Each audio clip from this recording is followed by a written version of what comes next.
দেশের সীমান্ত রক্ষায় নতুন অধ্যায়ের সূচনা হতে যাচ্ছে। পিলখানার মর্মান্তিক ঘটনার ১.৫ দশক পর আবারও শক্ত অবস্থানে ফিরছে সীমান্তরক্ষী বাহিনী বর্ডার গার্ড বাংলাদেশ বিজিবি। ভারতের সঙ্গে কাঁধে কাঁধ মিলিয়ে নয়, বরং চোখে চোখ রেখে সীমান্ত সুরক্ষায় দৃঢ় ভূমিকায় নামছে বাহিনীটি।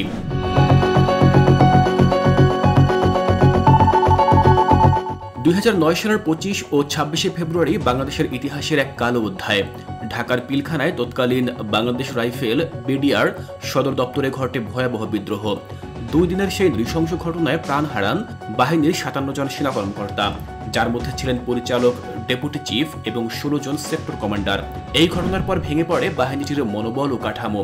পরিবর্তন করা হয় বাহিনীর নাম, পোশাক ও প্রতীক। বিডিআর থেকে হয় বর্ডার গার্ড বাংলাদেশ বিজিবি।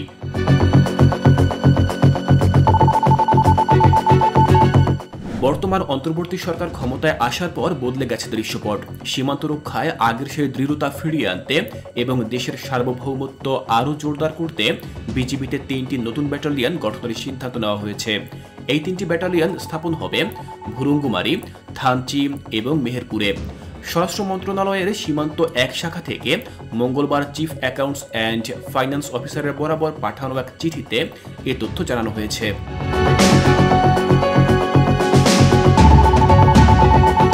নতুন ব্যাটালিয়ন ছাড়াও বর্ডার গার্ড হাসপাতালের জন্য আরও ৩২টি নতুন পদ অনুমোদিত হয়েছে।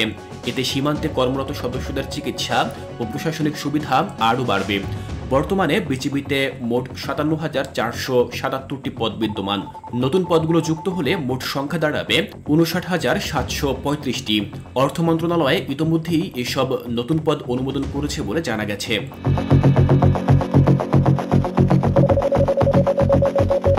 বিশেষজ্ঞরা বলছেন, এই উদ্যোগ শুধু সীমান্ত রক্ষার দক্ষতা বাড়াবে না, বরং বাংলাদেশের সার্বভৌম অবস্থানকে আরও শক্তিশালী করবে।